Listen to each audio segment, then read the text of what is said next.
Assalamu alaikum warahmatullahi wabarakatuh. Allahumma salli ala Muhammad wa ali Muhammad.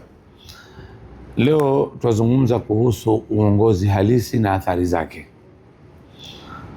Tutaweza kukumbuka kwa wale wadogo zangu ama wakubwa zangu walio karibu, ni kwamba kwetu hasa Bajunini, Amu na sehemu za barani kulikuwa kuna uongozi bora sana, kiasi ya kwamba kila kitu kikiteremka, adabu zetu zilikuwa ziko kubwa, ekonomi yetu ilikuwa iko kubwa, ijtimai yetu ilikuwa ya kisawasawa, tulikuwa na ustaarabu.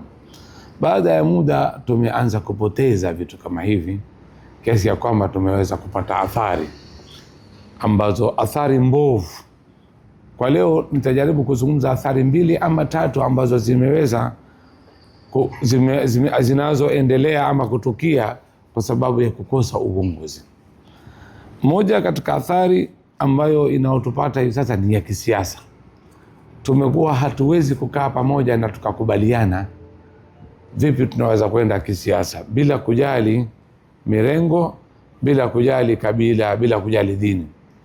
Lamu hatuko Waislamu peke yake, tuna pia wasiokuwa Waislamu kama ndugu zetu wa Giriama, kama ndugu zetu wa Pokomo, ambapo kabla ya muda fulani tulikuwa tukishirikiana kama watu wa pwani wote, tukishirikiana kama watu wa Lamu, lakini baada ya muda tumeweza kupata athari mbovu.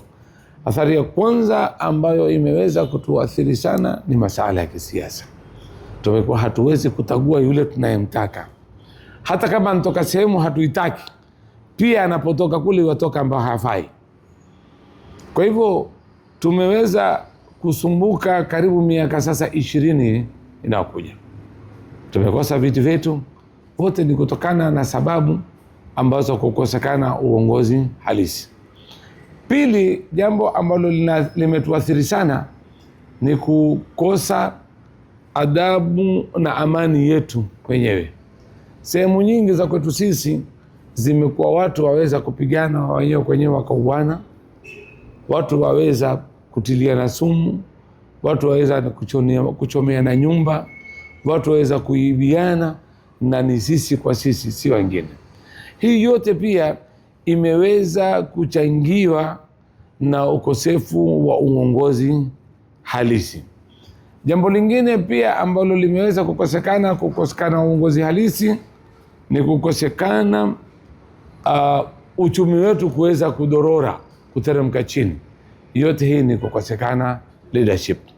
Inshallah katika program katika episode inayokuja ya pili tutakuja kueleza baada ya kupata athari hizi sasa tufanye vipi, tutatumia njia gani ili tuweze kuregea pale tulipokuwa ama karibu na tulipokuwa. Shukran.